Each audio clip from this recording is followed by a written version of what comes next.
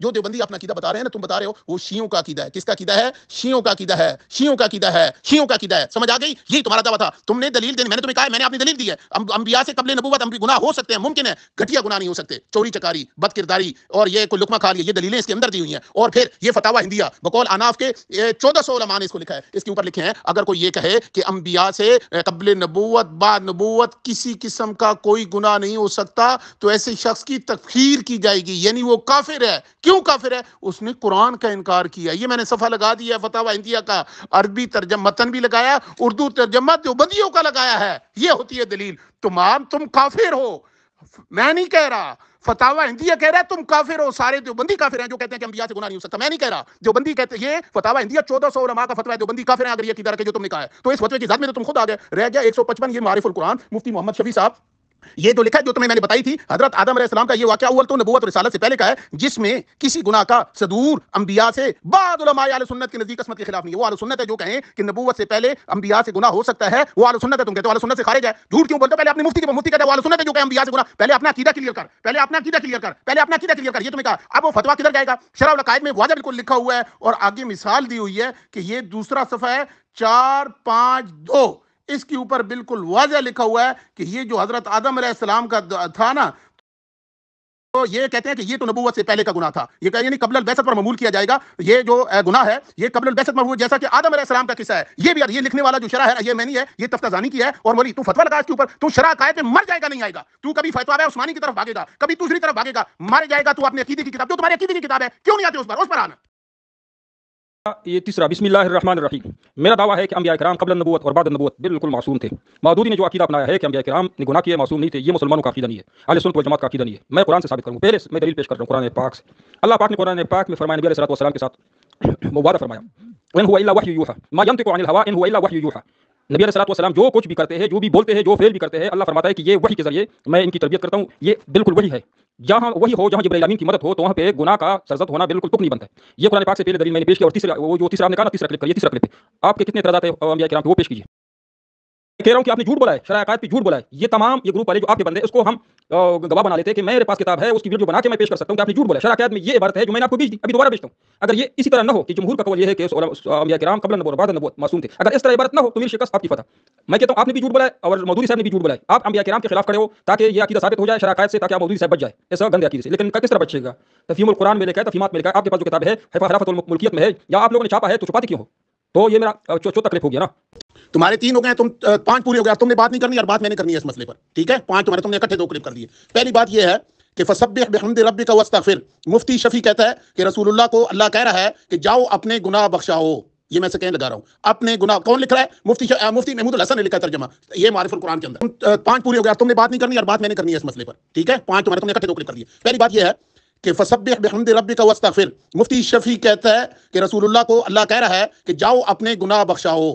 یہ میں سے کہیں لگا رہا ہوں، اپنے گناہ. کون لکھ رہا ہے؟ مفتی محمود الحسن نے لکھا ہے ترجمہ، یہ معارف القرآن کے اندر. ٹھیک ہے، پہلی بات یہ ہے تم نے معارف القرآن کی یہاں پر سکین لگانا تھا، تم اپنے مفتی عثمانی کی یہاں لگا رہے ہو. ایک دفعہ تم نے نہیں لگائی. اور میں نے تمہیں بتایا ہے کہ واضح لکھا ہوا ہے سکین کے اوپر کہ انبیاء سے بعد نبوت. حمدن اس نے لکھا ہے، میں نے نہیں کہا. ہم تو کہتے ہیں ساہون صغیرہ گناہ ہو سکتے ہیں، ساہون. اور قبل نبوت انبیاء سے گناہ ہونے کی نہ ہونے کی ہمارے پاس کوئی دلیل نہیں.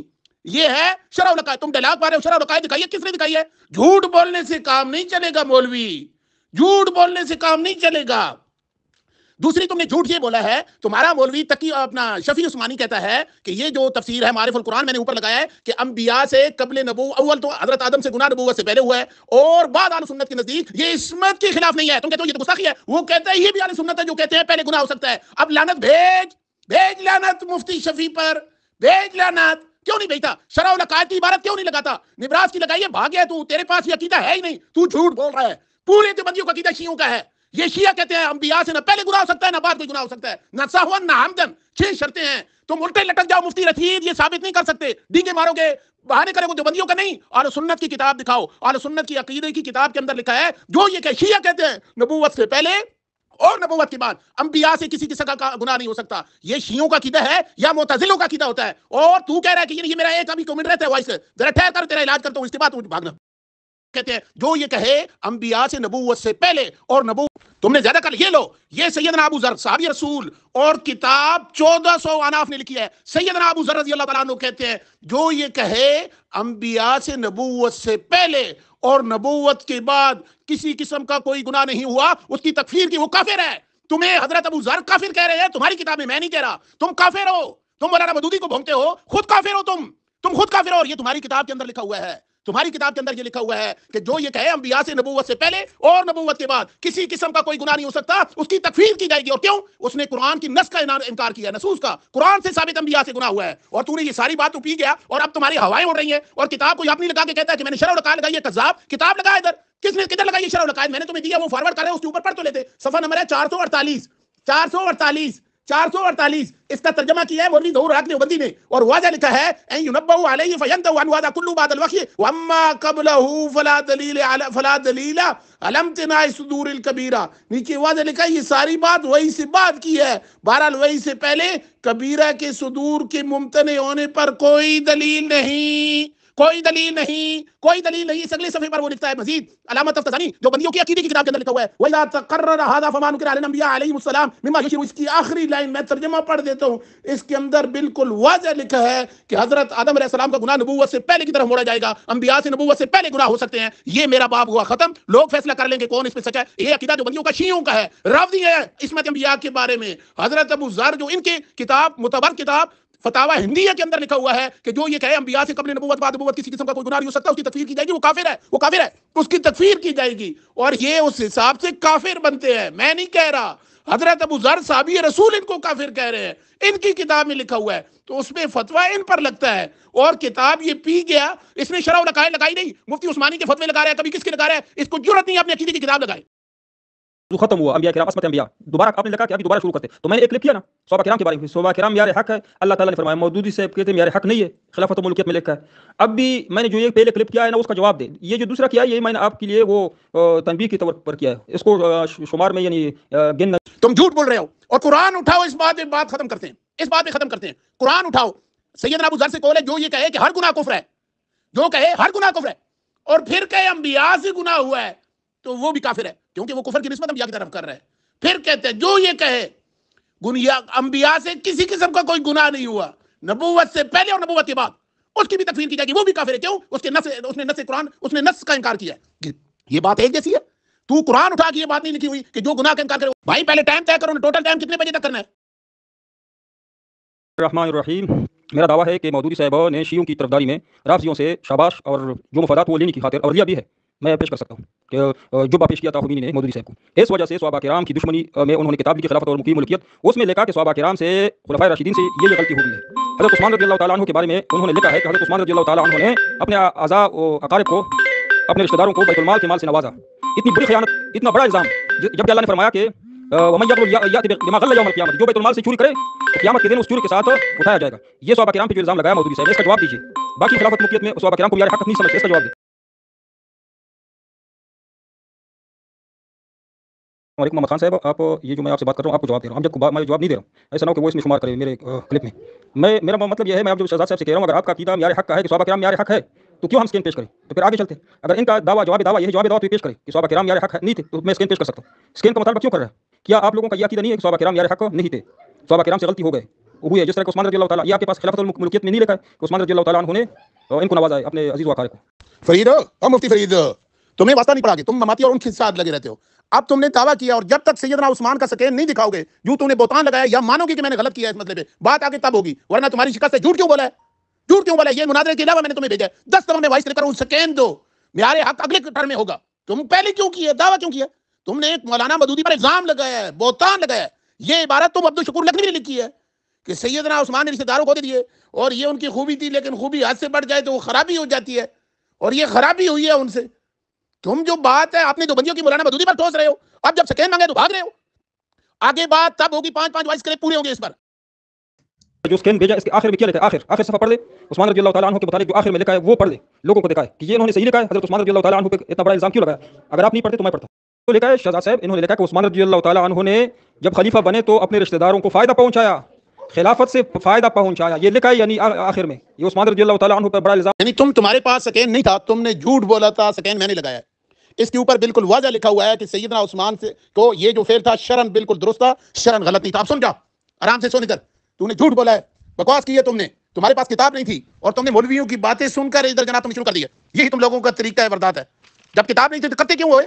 یہ تو میں نے لگائی ہے، تو اب دیکھیے تو فوراً تمہارے سانس میں سانس آیا. اور میں چاہتا یہ تھا کہ معاملہ پایا تکمیل تک پہنچے. اب آ جاؤ، بات کیا لکھی ہے انہوں نے سیدنا عثمان کے بارے میں. وہ کہتے ہیں کہ یہ اجتہادی خطا تھی شرعن. سیدنا عثمان کے بارے میں کتاب اصلی کھول رہا ہوں تاکہ مجھے یہ میرے سامنے ہو تو میں ذرا اسے کلیئر پڑھ لوں. صفحہ نمبر ہے 321، خلافت و ملوکیت. ٹھیک ہے، اس کے اوپر لکھا ہوا ہے کہ یہ لکھا ہوا ہے کہ اس سیرت کردار کی بدنیتی کے ساتھ وہ طرز عمل اختیار کر سکتا ہے جس کو آج کل کی سیاسی اصطلاح میں خویش نویازی کہا جاتا ہے.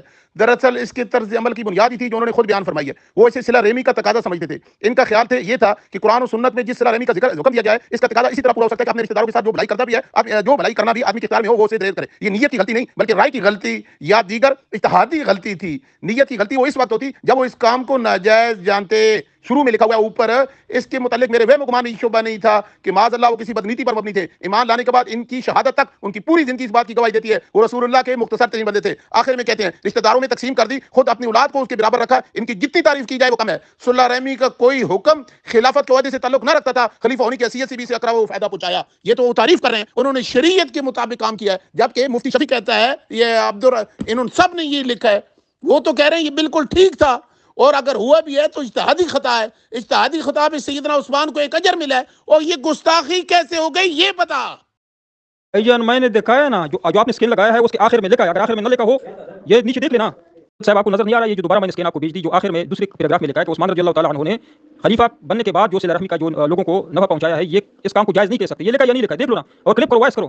آپ کی ملتی کیوں بن ہوگی؟ خلفائے راشدین صحابہ کرام کو معیار حق سمجھتے ہو یا نہیں؟ قرآن پاک کی آیات کا جواب دو. فَإِنْ آمَنُوا بِمِثْلِ مَا آمَنْتُم بِهِ. اس کا جو لکھا ہوا ہے کہ یہ ناجائز تھا، یہ خلیفہ کے لیے ناجائز. بھائی مجھے لائن نمبر بتاؤ جدھر لکھا ہوا ہے کہ یہ ناجائز تھا، یہ خلیفہ کے لیے ناجائز تھا. ناجائز کا لفظ اوپر دائرہ لگا کے نا مجھے بھیج دو، یا لائن نمبر بتا دو ناجائز کدھر لکھا ہوا ہے. تم نے جھوٹ بولا ہے مفتی، تم نے بہتان لگایا ہے.